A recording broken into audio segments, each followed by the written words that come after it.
दोस्तों आदाब, मैं हूं अली आदिल खान और आप देख रहे हैं टाइम्स ऑफ पीडिया चैनल।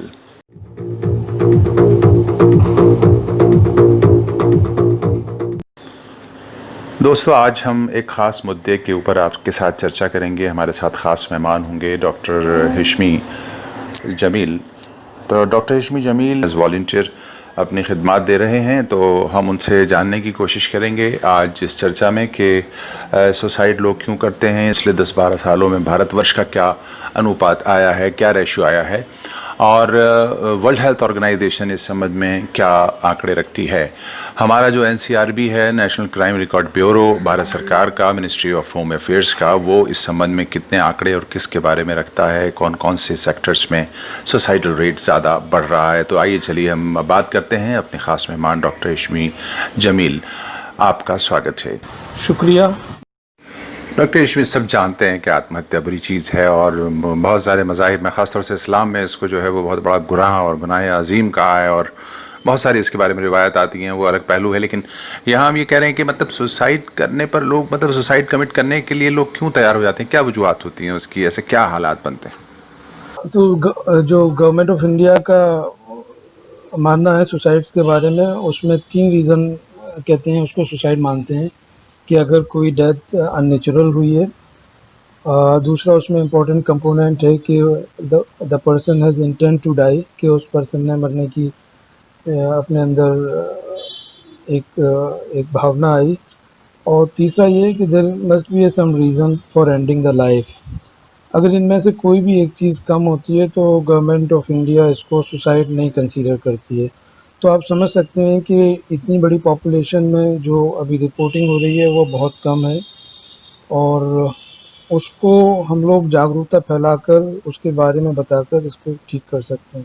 डॉक्टर साहब, ये वर्ल्ड हेल्थ ऑर्गेनाइजेशन का क्या रिकॉर्ड है इस सिलसिले में, और हमारा NCRB जो नेशनल क्राइम रिकॉर्ड ब्यूरो है वो क्या अपने रिकॉर्ड्स देता है? भारतवर्ष में सुसाइडल रेट्स जो हैं वो कब से बढ़ना शुरू हुए?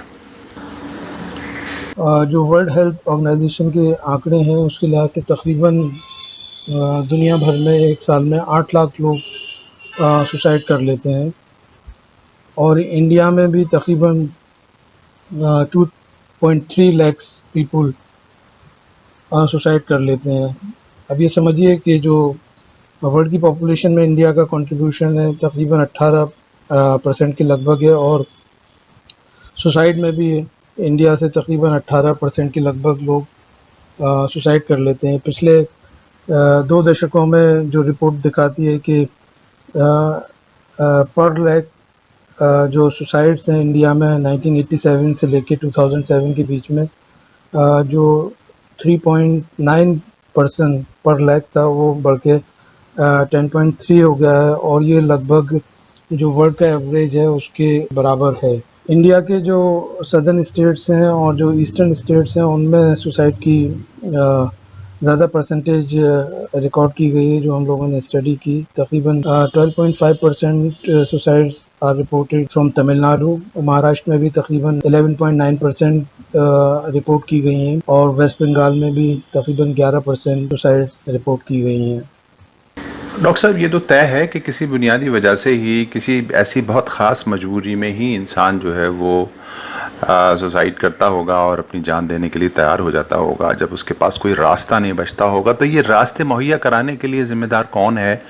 ये खैर एक अलग पहलू है। ज़ाहिर है आदमी की अपनी महत्वाकांक्षाएं और उम्मीदें कुछ ज़्यादा होने लगती हैं, कभी कभी ऐसा भी होता है, तो उसके लिए सरकार को तो हम जिम्मेदार नहीं ठहरा सकते। तो बेसिकली यहाँ आप हमें, हमारे दर्शकों को किस तरह इसको आइडेंटिफाई करेंगे, कैसे ब्रेकअप्स देंगे कि कौन किस सेक्टर में कितने जो है वो सुसाइड कर लेता है भारत में ख़ास तौर से? जी जी जी। तो तकरीबन समझिए जो फैमिली प्रॉब्लम्स होती हैं उसमें 21% लोग सुसाइड कर लेते हैं। जो हम लोगों ने स्टडी की है, मैं एक ऑर्गेनाइजेशन है जो कि सुसाइडल प्रिवेंशन सेंटर, उसमें एज ए वॉलंटियर काम करता हूँ। इस वजह से मुझे इसको जानने, समझने और लोगों को हेल्प करने का मौका मिला। और तकरीबन जो इलनेस होती है उसमें, उसकी वजह से 17% लोग सुसाइड करते हैं।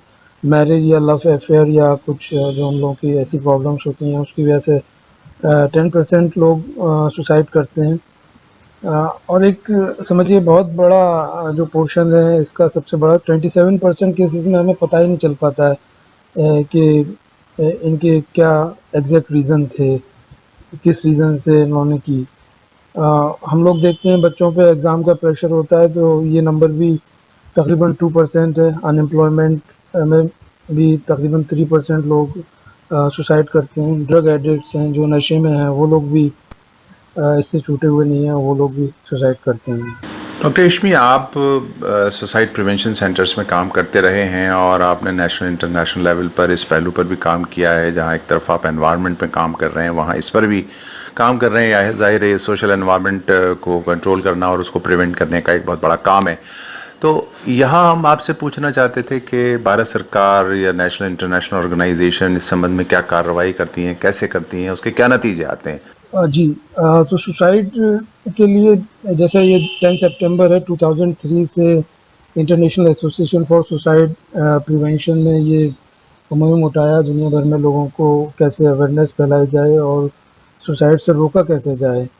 और इसमें WHO ने भी हाथ मिलाया और दुनिया भर में ये 10 सितंबर को जो हम मनाते हैं अवेयरनेस, तो उसमें सबसे इम्पोर्टेंट ये है कि लोगों को पता होना चाहिए कि सुसाइड के क्या-क्या कारण हैं। और ये कारण हम लोग सब जानते हैं। जैसे आज कोरोना का टाइम है तो सबसे जो इम्पोर्टेंट फैक्टर है जो कोरोना ने दिया है लोगों को, एक अनसर्टेनिटी है, लोगों को नहीं पता है, सोशल आइसोलेशन हो गया है और एक इकोनॉमिक जो इम्पैक्ट आया है लोगों पर। ये 3 रीज़न की वजह से कोरोना काफ़ी बड़ा कंट्रीब्यूटर है। और हम लोग इसको ख़त्म करने के लिए सबसे इम्पोर्टेंट चीज़ ये है कि पूरी हम लोग समझ सकते हैं कि जो सोशल डिस्टेंस है उसने लोगों को किस तरह से वीकन किया है। कोशिश करें कि हम सोशल डिस्टेंसिंग को कम करें। मेंटल हेल्थ एक बहुत बड़ा रीज़न है, इसका इलाज अवेलेबल है, लोगों को यही बताया जाता है। अगर आप सोचते ज़्यादा हैं, अगर आप फ़िक्रमंद हैं, डिप्रेस्ड हैं, डॉक्टर के पास जाइए, काउंसलिंग कीजिए। इंडिया में अभी भी स्टिग्मा है काउंसलिंग को लेकर, लोग नहीं जाते हैं साइकियाट्रिस्ट के पास। और होता क्या है कि जो हमारी हेल्थ है वो 3 तरह से डिफरेंट होती है कि हम फिज़िकल वीक हो रहे होते हैं, साइकोलॉजिकल हो रहे होते हैं और इमोशनल हो रहे होते हैं। और इन वजहों से हम सोचते हैं कि अब जी के हमें फ़ायदा क्या, हमारी ज़िंदगी का कोई ऑब्जेक्टिव नहीं है। और हम लोग बहुत सारी एनजीओज़ और अवेयरनेस फैलाकर लोगों को ये बताते हैं कि आपकी लाइफ बहुत ही इम्पोर्टेंट है, आप इसको जिए और आप इसको किस तरह से और बेहतर बना सकते हैं। डॉक्टर साहब, ये जो तबका है जो सुसाइड करता है, ये इलिटरेट तबका होता है या लिटरेट तबका होता है? पढ़े लिखे लोग ज़्यादा होते हैं या अनपढ़ ज़्यादा होते हैं? ये समझ में नहीं आता, इसके बारे में बताइए। तो देखिए, गवर्नमेंट के लेवल पे कुछ चीज़ें की गई हैं लेकिन वो इतनी इफ़ेक्टिव नहीं है। Under Indian penal code 309 section के तहत suicide is a illegal crime. अगर कोई अटेम्प्ट करता है सुसाइड का तो उसको पहले 1 साल की सज़ा हो जाती थी, लेकिन मेंटल हेल्थ केयर एक्ट आया 2017 में और उसने ये कहा कि ये डीक्रिमिनलाइज है। इसमें हमें जो पेशेंट्स हैं, जो लोग सुसाइड करने की कोशिश करते हैं, उनको हेल्प करना चाहिए। अब आप देखिए जो सुसाइड करते हैं उसमें तकरीबन 80% लोग लिटरेट होते हैं। तो हम सोचें कि बिना पढ़ा लिखा आदमी गलती कर रहा है, ये पढ़े लिखे लोग ज़्यादा गलती करते हैं। और हम लोगों ने ऐसा भी पाया कि जो पॉइज़न से तकरीबन 33% लोग अपनी सुसाइड करते हैं। 26% जो लोग हैं वो लटक कर सुसाइड करते हैं और 9% जो लोग हैं वो तकरीबन जलाकर अपने आप को सुसाइड करते हैं। तो हम जैसे जो पॉइज़न है और जो रस्सियाँ हैं, कुछ ऐसे रूल बना सकते हैं कि लोग उनको आसानी से ख़रीद ना पाएँ और कोशिश ये की जाए कि लोगों में जितना से ज़्यादा से ज़्यादा जागरूकता हो, वो इसके बारे में समझें कि सुसाइड करना हमारी जो प्रॉब्लम है उसका निदान नहीं है। सुसाइड कमिट करने जाता है, जा रहा है, उसको कैसे हम पहचानें या उसके क्या लक्षण होते हैं ताकि उसको प्रिवेंट किया जा सके, बचाया जा सके और उसकी जो है मदद की जा सके? तो मैं अपनी बात को कंप्लीट करने के लिए ये कहूँगा कि अगर मुझे लगता है कि मैं बहुत एंग्ज़ायटी में हूँ, मैं बहुत परेशान हूँ, तो मैं सबसे पहले कोशिश करूँ कि उसका ट्रीटमेंट करवाऊँ अगर वो मुझे दिमागी तौर पर परेशान कर रही है। मैं जो अपने फैमिली मेम्बर्स हैं, दोस्त हैं, उनसे कॉन्टैक्ट इस्टेब्लिश करूँ।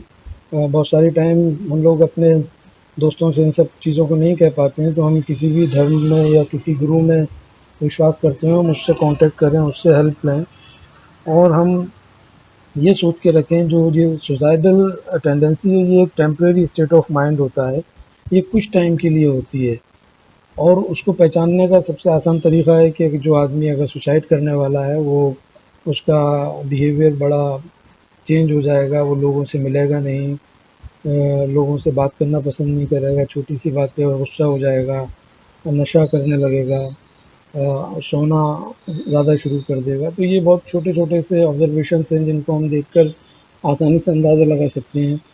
अब देखिए कोविड के टाइम में हो क्या रहा है कि वही लोग सुसाइड कर रहे हैं कि जो या तो ऐसे एरियो में रहते हैं कि जहाँ पर कोरोना के केसेस ज़्यादा आ रहे हैं या उनके किसी रिश्तेदार की डेथ हुई है या किसी की।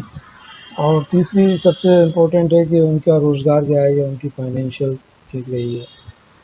हम लोग सुसाइड एक बहुत ही सिंपल सी चीज़ है जिसको हम लोगों ने ना बात करने के लिए अवेयरनेस ना होने के कारण इसको हमने एक बड़ी समस्या बना दिया है। शुक्रिया डॉक्टर हिशमी, आपने बहुत इम्पॉर्टेंट और बहुत ही सेंसिटिव मुद्दे के ऊपर चर्चा की, हमारे दर्शकों को बताया ये आमतौर पर चर्चाएं नहीं होती हैं जो हमें लगता है बार बार करते रहने चाहिए और इसके ज़रिए से लोगों को, हम ऐसे लोगों को जो समय सुसाइड कमिट करने की प्लान करते हैं या जा रहे हैं या परेशान हैं, तो उनका समाधान भी हम टेलीविज़न के माध्यम से अपने चर्चाओं के माध्यम से जो है वो बता सकते हैं। लेकिन अनफॉर्चुनेटली इस संबंध में कुछ चर्चाएँ नहीं हो रही हैं। हमें लगता है कि हम इस संबंध में पूरी एक सीरीज़ बनाने की कोशिश करेंगे ताकि हम ज़्यादा से ज़्यादा लोगों तक आप जैसे वैज्ञानिक लोगों के जो है विचारों को रख सकें और जो इसका हल है वो बता सकें। बहुत बहुत शुक्रिया, थैंक यू वेरी मच।